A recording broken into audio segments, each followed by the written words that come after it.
జగన్నాథ దేవాలయంలోని రత్న భాండాగారం మూడో గది తలుపులు తెరుచుకున్నాయి. ఈ ప్రక్రియలో ఎటువంటి ఆటంకాలు ఏర్పడకుండా ఉండేందుకు ఆలయంలోకి భక్తుల ప్రవేశాన్ని నిషేధించారు. రత్న భాండాగారంలోని విలువైన ఆభరణాలను లోపలి ఛాంబర్ నుండి తాత్కాలిక స్ట్రాంగ్ రూమ్ కి తరలించనున్న నేపథ్యంలో అధికారులు ఈ నిర్ణయం తీసుకున్నారు.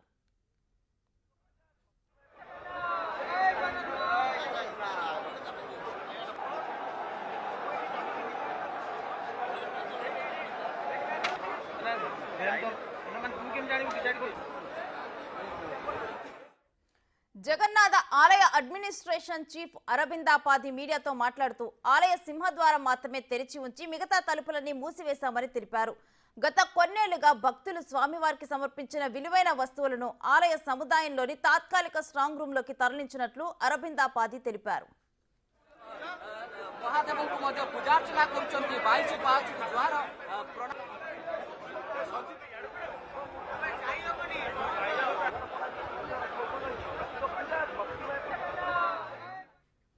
ఆలయ ప్రాంగణంలో ఏర్పాటు చేసిన తాత్కాలిక స్టోర్ హౌస్ కు ఆభరణాలను తరలించేందుకు గాను రత్న భాండాగారం లోపలి గదిని ఆలయ పరిపాలనా యంత్రాంగం తిరిగి తెరిచింది. SJTA chief administration Arabinda Padhee, justice Vishwanath Rath, Puri collector Siddharth Shankar Swain ఇతర అధికారుల సమక్షంలో రత్న భాండాగారం లోపలి గదిని తెరిచారు. ఉదయం 9 గంటల నుంచి 9:51 తలుపులు తెరవగా మధ్యాహ్నం 12:15 వరకు ఆభరణాల తరలింపు ప్రక్రియను కొనసాగించనున్నారు అధికారులు. ఈ తతంగాన్నంతా వీడియో తీస్తున్నారు అధికారులు. దీంతో ఒడిశాలోని పూరి శ్రీ క్షేత్ర రత్న భాండాగారం రహస్య గదుల్లో ఏముందో తెలుసుకోవటానికి దేశం మొత్తం ఆసక్తిగా ఎదురు చూస్తోంది.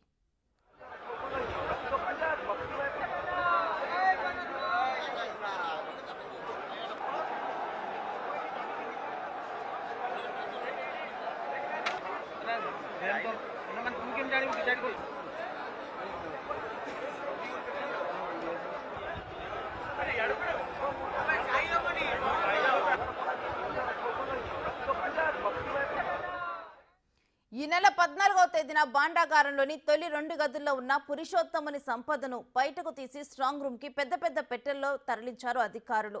అందులోని సంపదను, విలువైన వస్తువులను తాత్కాలికంగా ఏర్పాటు చేసిన స్ట్రాంగ్ రూమ్ లో భద్రపరచనున్నారు. అనంతరం ఈ భాండాగారానికి పురావస్తు శాఖ ఆధ్వర్యంలో మరమ్మతులు నిర్వహించనున్నారు. పనులు పూర్తి అయిన తర్వాత మొత్తం సంపదను మరలా భాండాగారానికి తరలించి లెక్కించనున్నారు.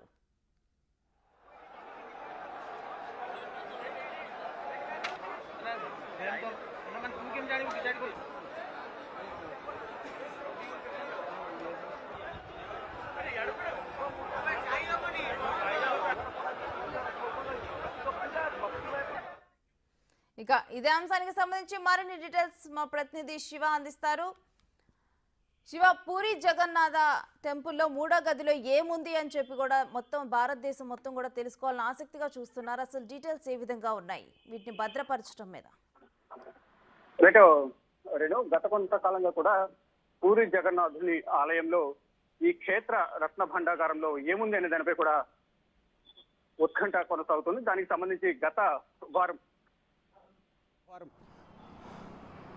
అంటే 14వ తేదీన ఈ రత్న భాండాగారంలోని 2 గదులను ఓపెన్ చేసిన 11 మంది సభ్యుల బృందం మొత్తం దాంట్లో ఉన్న నిధులను, అంటే వజ్ర వైడూర్యాలను, ఇటు బంగారానికి సంబంధించి అంతా కూడా నిధులను ఒక పెట్లో భద్రపరిచి స్ట్రాంగ్ రూమ్లో ఉంచినట్లుగా తెలుస్తుంది. మరోవైపు ఈరోజు కూడా అంటే మంగళవారం మరొకసారి సమావేశమై ఈ 3వ గదికి సంబంధించి ఎప్పుడు ఓపెన్ చేయాలనే దానిపై కూడా ఒక నిర్ణయం తీసుకున్నారు. దానికి సంబంధించి ఈరోజు ఉదయం నుంచి కూడా ఆలయ ప్రవేశాన్ని సందర్శనకు వచ్చేవారందరూ కూడా, దర్శనానికి వచ్చేవారందరూ కూడా 8 గంటల నుంచి ఆపేశారు. ఇక ఉదయం 9:51 నుంచి 12:15 మధ్య శుభముహూర్తం ఉన్న నేపథ్యంలో ఈ రహస్య గది 3వ గదిని ఓపెన్ చేశారు. ఓపెన్ చేసి దాంట్లో ఉన్న ఏదైతే ఆభరణాలు ఉన్నాయో ఆభరణాలకు సంబంధించి కానీ అంటే గత కొంతకాలంగా కూడా ఈ రహస్య గదుల్లో ఏమున్నాయి, ఎంత మేర ఆస్తులు అని సంబంధించి విలువైన వజ్రాలు వైడూర్యాలు ఉన్నాయేదో గతంలో ఏదేదో ఈ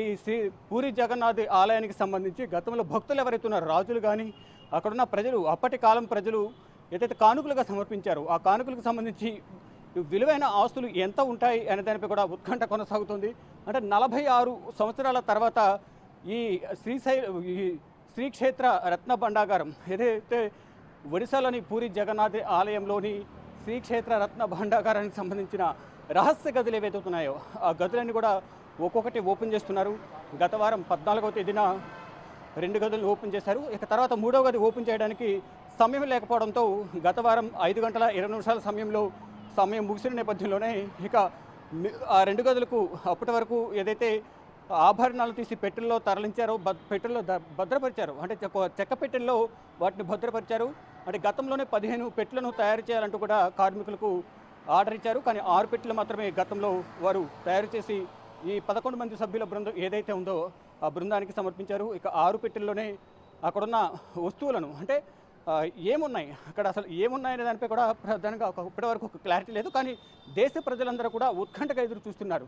అంటే ఆస్తి ఎంత మొత్తంలో ఉంటుంది, దాంట్లో మొత్తం ఈ వజ్రాలు కానీ వైడూర్యాలు ఆభరణాలు బంగారం ఇదంతా ఎంత మొత్తం ఉంటుంది, ఎంత ఖరీదు ఉంటుంది అనే దానిపై కూడా అందరూ ఉత్కంఠగా ఎదురు చూస్తున్నారు. అంటే చాలా పెద్ద మొత్తంలో ఉండొచ్చు అనేది కొన్ని అపోహలు అయితే ఉన్నాయి. అంటే 46 సంవత్సరాలు గడుస్తుంది కాబట్టి అప్పటి నుంచి గతంలో ఏదైతే అప్పుడున్న రాజులు కానీ అప్పుడున్న ప్రజలు కానీ మొత్తం అందరూ కూడా ఆ సందర్భంలో పూరి జగన్నాథునికి ఇచ్చిన కానుకలు పెద్ద మొత్తంలో ఉన్నాయి. అప్పటి నుంచి ఇప్పటి వరకు బయటకు తీయలేదు, లెక్కించలేదు. కాబట్టి అవి ఎంత మేర ఉంటాయి, అప్పటి ఆభరణాలు ఏ విధంగా ఉన్నాయి అనేది, వజ్రాలు ఏ విధంగా ఉన్నాయి, కిరీటాలు ఏ విధంగా ఉన్నాయి అన్నీ కూడా చూడటానికి కూడా అందరూ ఉత్కంఠగా ఎదురు చూస్తున్న పరిస్థితి కనిపిస్తుంది. దానికి సంబంధించి గత వారం ముందడుగు పడింది.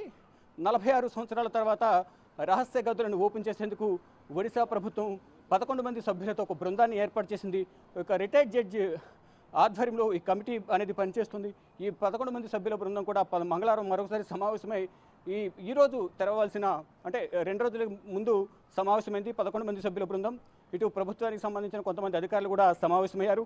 ఈరోజు ఈ 3వ రహస్య గది ఏదైతుందో రహస్య గదిని కూడా ఓపెన్ చేయాలి, దాంట్లో ఏముంది తెలియాలి, దాన్ని ప్రజలకు తెలియపరచాలనే ఉద్దేశంతో ఈరోజు ఉదయం 9 గంటల 51 నిమిషాల నుంచి 12 గంటల 15 నిమిషాల మధ్యలో ఈ 3వ రత్న భాండాగారానికి సంబంధించిన రహస్య గదిని కూడా ఓపెన్ చేశారు.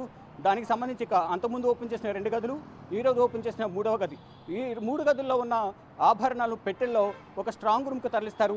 తర్వాత ఏదైతే ఈ 3 గదుల్లో ఎప్పటి నుంచో ఓపెన్ చేయలేదు కాబట్టి అక్కడ వర్షం నీరు పోవడం వల్ల, వర్షం నీరు వెళ్ళడం వల్ల అక్కడున్న అల్మారాస్ కానీ అక్కడున్న లోపల ఉన్న గోడలు కానీ తేమకు పాడవని నేపథ్యంలో వాటన్నిటిని మరమ్మతులు చేసిన తర్వాత ఈ స్ట్రాంగ్ రూమ్ నుంచి మళ్ళీ ఆ గదుల్లోకి తీసుకువెళ్ళి అక్కడ లెక్కించిన తర్వాత అధికారికంగా ఎంత మేర ఆభరణాలు, ఎంత విలువైన వజ్రాలు వైడూర్యాలు ఇవన్నీ ఉన్నాయనే దానిపై కూడా ఒక అధికారిక ప్రకటన విడుదల చేసే అవకాశం కనిపిస్తుంది. కానీ వీటన్నింటినీ లెక్కించడానికి దాదాపు 40 రోజులు పట్టే అవకాశం ఉందంటూ కూడా ఈ 11 మంది సభ్యులని కొంతమంది నుంచి అధికారికంగా సమాచారం అయితే అందుతోంది. సాయంత్రానికి కొంతమేర లీకులు కూడా వచ్చే అవకాశం కనిపిస్తుంది. ఈ 12 గంటల 15 నిమిషాల మధ్యలో తెరిచిన ఈ 3వ గదిలో ఎంత మేర గుర్తించారు, ఎంత మేర ఆభరణాలు ఉన్నాయి ఏంటి అనే దానిపై కూడా ఒక సమాచారం అయితే సాయంత్రానికి తెలిసే అవకాశం అయితే కనిపిస్తోంది. Renu. Right, thank you Shiva.